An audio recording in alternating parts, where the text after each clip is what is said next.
Hello, ഒരു ചോദ്യം ചോദിക്കട്ടെ.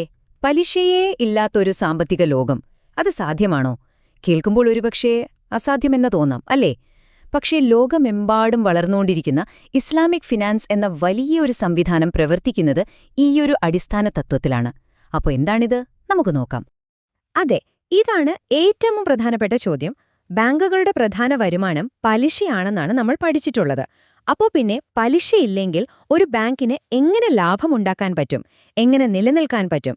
ഈ ചോദ്യത്തിനുള്ള ഉത്തരം ഒളിഞ്ഞിരിക്കുന്നത് പണത്തെക്കുറിച്ചുള്ള വളരെ വ്യത്യസ്തമായൊരു കാഴ്ചപ്പാടിലാണ്.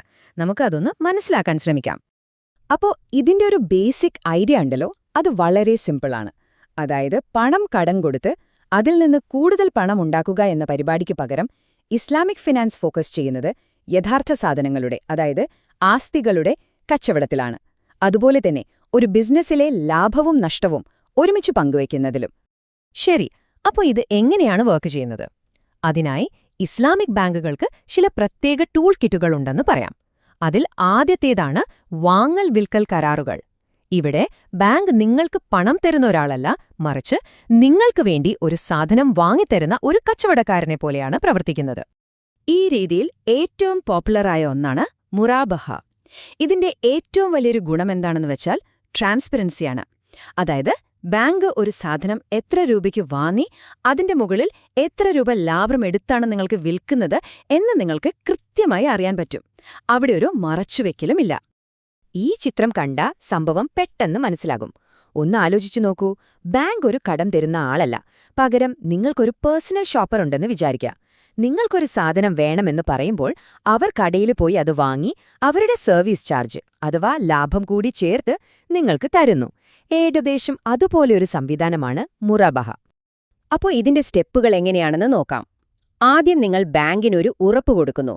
എനിക്ക് ഇന്ന സാധനം വേണം, നിങ്ങൾ വാങ്ങിത്തന്നാൽ ഞാൻ വാങ്ങിക്കോളാം എന്ന്. ആ ഉറപ്പിന്മേൽ ബാങ്ക് സ്വന്തം പണം ഉപയോഗിച്ച് ആ സാധനം വാങ്ങുന്നു. എന്നിട്ട് നേരത്തെ നിങ്ങളുമായി സംസാരിച്ചുറപ്പിച്ച ലാഭം കൂടി ചേർത്ത് അത് നിങ്ങൾക്ക് വിൽക്കുന്നു. ഇവിടെ കൈമാറ്റം ചെയ്യപ്പെടുന്നത് വെറും പണമല്ല, ഒരു യഥാർത്ഥ സാധനമാണ്. അതാണ് പോയിന്റ്. അപ്പോൾ ഇതെവിടെയൊക്കെയാണ് ഉപയോഗിക്കുന്നത്? സാധാരണയായി ഒരു വീട് വെക്കാനോ ഒരു കാർ വാങ്ങാനോ അങ്ങനെയുള്ള വലിയ ആവശ്യങ്ങൾക്കാണ് മുറാബഹ ഉപയോഗിക്കുന്നത്. അതുകൊണ്ടിതൊരു തിയറി മാത്രമല്ല, നമ്മുടെയൊക്കെ ജീവിതത്തിലെ പ്രധാനപ്പെട്ട ആവശ്യങ്ങൾ നിറവേറ്റാൻ സഹായിക്കുന്ന ഒരു പ്രാക്ടിക്കൽ മാർഗം കൂടിയാണ്. ശരി, ഇതുവരെ നമ്മൾ സംസാരിച്ചത് ഒരു സാധനം വാങ്ങി സ്വന്തമാക്കുന്നതിനെക്കുറിച്ചാണ്. പക്ഷേ എല്ലാ കാര്യങ്ങളും നമുക്ക് സ്വന്തമായി വാങ്ങേണ്ട ആവശ്യമില്ലല്ലോ, അല്ലേ? ചിലപ്പോൾ കുറച്ചു കാലത്തേക്ക് വാടകയ്ക്ക് കിട്ടിയാൽ മതി. അവിടെയാണ് അടുത്ത ടൂൾ കിറ്റ് വരുന്നത്, വാടക കരാറുകൾ. ഇതിനാണ് ഇജാറ എന്ന് പറയുന്നത്. നമ്മൾ സാധാരണ ഒരു വീട് വാടകയ്ക്കെടുക്കുന്നല്ലേ? ഏകദേശം അതുപോലെ തന്നെ. പക്ഷെ ഒരു പ്രധാന വ്യത്യാസമുണ്ട്. ഇവിടെ ആ സാധനത്തിന്റെ ഉടമസ്ഥൻ ബാങ്കാണ്. അതുകൊണ്ട് തന്നെ അതിന്റെ വലിയ മെയിന്റനൻസ് പോലുള്ള കാര്യങ്ങളുടെ ഉത്തരവാദിത്വവും ബാങ്കിനായിരിക്കും. ഈ ചിത്രത്തിൽ കാണുന്നത് ഒരു സാധാരണ ഇജാറയാണ്. വളരെ സിമ്പിൾ. ബാങ്ക് നിങ്ങൾക്കായി ഒരു ആസ്തി വാങ്ങുന്നു, നിങ്ങൾ അതിന് മാസം തോറും വാടക കൊടുക്കുന്നു, കാലാവധി കഴിയുമ്പോൾ ആ സാധനം ബാങ്കിന് തിരികെ കൊടുക്കുന്നു. അത്രയുള്ളൂ. പക്ഷേ ഒരു മിനിറ്റ്, വാടക കൊടുത്ത് കാലാവധി കഴിയുമ്പോൾ വെറും കൈയോടെ പോകണോ? ആ സാധനം സ്വന്തമാക്കാൻ വല്ല വഴിയുമുണ്ടോ? തീർച്ചയായും അതിനുമുണ്ടൊരു വഴി. ഇതിന്റെ പേരാണ് ഇജാറ മുൻതഹിയ ബിത് തംലീക്. പേര് കേട്ട് പേടിക്കണ്ട. സിമ്പിളായി പറഞ്ഞാല് ലീസ് ടു ഓൺ അല്ലെങ്കിൽ വാടക വാങ്ങൽ സ്കീം. നിങ്ങൾ അടയ്ക്കുന്ന വാടകയിൽ ആ സാധനത്തിന്റെ വിലയുടെ ഒരു ഭാഗം കൂടി ഉണ്ടാകും. അങ്ങനെ കാലാവധി തീരുമ്പോൾ ആ സാധനം പൂർണ്ണമായും നിങ്ങളുടേതായി മാറും. ഓക്കെ, നമ്മൾ വാങ്ങുന്നത് കണ്ടു, വാടകയ്ക്കെടുക്കുന്നത് കണ്ടു. ഇനി വരാൻ പോകുന്നത് ഇതിലെ ഏറ്റവും ഇൻട്രസ്റ്റിംഗ് ആയ ഭാഗമാണ്. അതായത് ഒരുമിച്ച് ഒരു ബിസിനസ്സിൽ പങ്കാളികളാകുന്നത്, ലാഭവും നഷ്ടവും പങ്കുവെക്കുന്നതും. ഇതിനെയാണ് മുഷാരക്ക എന്ന് പറയുന്നത്. ഏറ്റവും സിമ്പിളായി പറഞ്ഞാൽ നമ്മൾ കൂട്ടുകാരൊക്കെ ചേർന്ന് ഒരു ബിസിനസ് തുടങ്ങില്ലേ, അതുപോലെ തന്നെ. ഇവിടെ നിങ്ങളുടെ കൂടെ പാർട്ട്ണറായി വരുന്നത് ബാങ്കാണ്. അത്രയുള്ളൂ വ്യത്യാസം. ബാങ്കും നിങ്ങളും ഒരുമിച്ചു പണം മുടക്കുന്നു. ഈ ചിത്രം നോക്കൂ. ബാങ്കും നിങ്ങളും ഒരേപോലെ ഒരു ബിസിനസ്സിലേക്ക് പണം മുടക്കുന്നു. ഇനി അതിൽ നിന്ന് ലാഭം കിട്ടിയാലും നഷ്ടം വന്നാലും രണ്ടും നിങ്ങൾ ഒരുമിച്ച് പങ്കിടും. ഒരുമിച്ച് ജയിക്കുന്നു, ഒരുമിച്ച് തോൽക്കുന്നു. പക്ഷേ ഇവിടെ വളരെ ന്യായമായൊരു നിയമമുണ്ട്.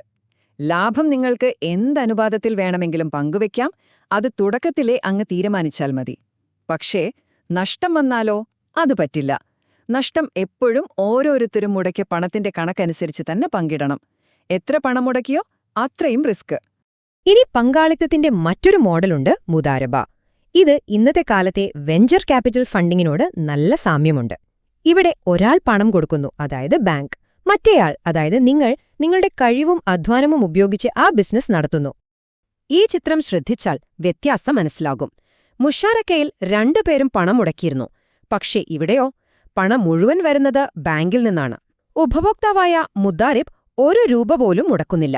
പകരം അവരുടെ അധ്വാനവും ബിസിനസ് ചെയ്യാനുള്ള കഴിവുമാണ് നിക്ഷേപം. അപ്പോ ഈ രണ്ട് രീതികളും തമ്മിലുള്ള വ്യത്യാസം ഈ ടേബിള് നോക്കിയാൽ ക്ലിയറാവും. ചുരുക്കി പറഞ്ഞാൽ മുഷാറക്കയിൽ എല്ലാവരും ഇൻവെസ്റ്റേഴ്സാണ്, എല്ലാവർക്കും മാനേജ്മെന്റിൽ പങ്കുണ്ട്. പക്ഷെ മുദാരബയിൽ ഒരാളെ ഇൻവെസ്റ്ററും മറ്റൊരാളും മാനേജറുമാണ്. അതുകൊണ്ട് തന്നെ ഒരു നഷ്ടം വന്നാൽ അത് മുഴുവൻ സഹിക്കേണ്ടത് പണം മുടക്കിയ ബാങ്ക് മാത്രമാണ്. നടത്തിപ്പുകാരന് സാമ്പത്തിക നഷ്ടമില്ല. ശരി, അപ്പൊ നമ്മൾ 3 തരം ടൂൾ കിറ്റുകൾ കണ്ടുകഴിഞ്ഞു: വാങ്ങൽ, വാടക, പിന്നെ പങ്കാളിത്തം. ഒറ്റനോട്ടത്തിൽ ഇതൊക്കെ വെവ്വേറെയാണെന്ന് തോന്നാം. പക്ഷേ ഇവയെല്ലാത്തിനെയും ഒരുമിച്ച് നിർത്തുന്നൊരു പൊതുവായ അടിത്തറയുണ്ട്. അതെന്താണെന്ന് നോക്കാം. ഇതാണ് ഇസ്ലാമിക് ഫിനാൻസിന്റെ ഹൃദയം എന്ന് പറയാം. ഇവിടെ നടക്കുന്ന ഓരോ ഇടപാടിന്റെയും പിന്നിൽ ഒരു യഥാർത്ഥ, തൊടാനും കാണാനും പറ്റുന്ന ഒരാസ്തിയോ അല്ലെങ്കിൽ ഒരു യഥാർത്ഥ സേവനമോ ഉണ്ടാകും. ഇതുകൊണ്ട് ഊഹക്കച്ചവടത്തിന് സാധ്യത കുറയുന്നു. കാരണം പണം എപ്പോഴും റിയൽ എക്കോണമിയുമായി കണക്റ്റഡാണ്. പിന്നെ രണ്ടാമത്തെ പ്രധാനപ്പെട്ട കാര്യം, ഇവിടെ ബാങ്ക് വെറുമൊരു പണം കൊടുക്കുന്ന ഏജൻസിയല്ല, അവർ നിങ്ങളുടെ കൂടെ നിൽക്കുന്ന ഒരു പങ്കാളിയാണ്. അതുകൊണ്ട് തന്നെ ആ കച്ചവടത്തിന്റെ ലാഭത്തിലും നഷ്ടത്തിലും ബാങ്കിനും പങ്കുണ്ട്. റിസ്ക് ഒരാളുടെ തലയിൽ വെച്ച് കെട്ടുന്നില്ല, പകരം എല്ലാവരും കൂടി അത് പങ്കുവയ്ക്കുന്നു. അപ്പോ നമ്മള് ഈ വിഷയത്തിന്റെ ഒരു ചെറിയ ഭാഗം മാത്രമാണ് ഇന്ന് കണ്ടത്. പക്ഷേ ഇത് നമ്മളോട് ഒരു വലിയ ചോദ്യം ചോദിക്കുന്നുണ്ട്. വെറും അക്കങ്ങളിലും ഊഹങ്ങളിലും കെട്ടിപ്പൊക്കിയ ഇന്നത്തെ ലോക സാമ്പത്തിക വ്യവസ്ഥയിൽ യഥാർത്ഥ ആസ്തികളിലും ഒരുമിച്ച് റിസ്ക് എടുക്കുന്നതിലും വിശ്വസിക്കുന്ന ഈ ഒരു സിസ്റ്റത്തിൽ നിന്ന് നമുക്ക് എന്തെങ്കിലും പഠിക്കാനുണ്ടോ? ഒന്ന് ആലോചിച്ചു നോക്കൂ. അടുത്ത തവണ കാണാം.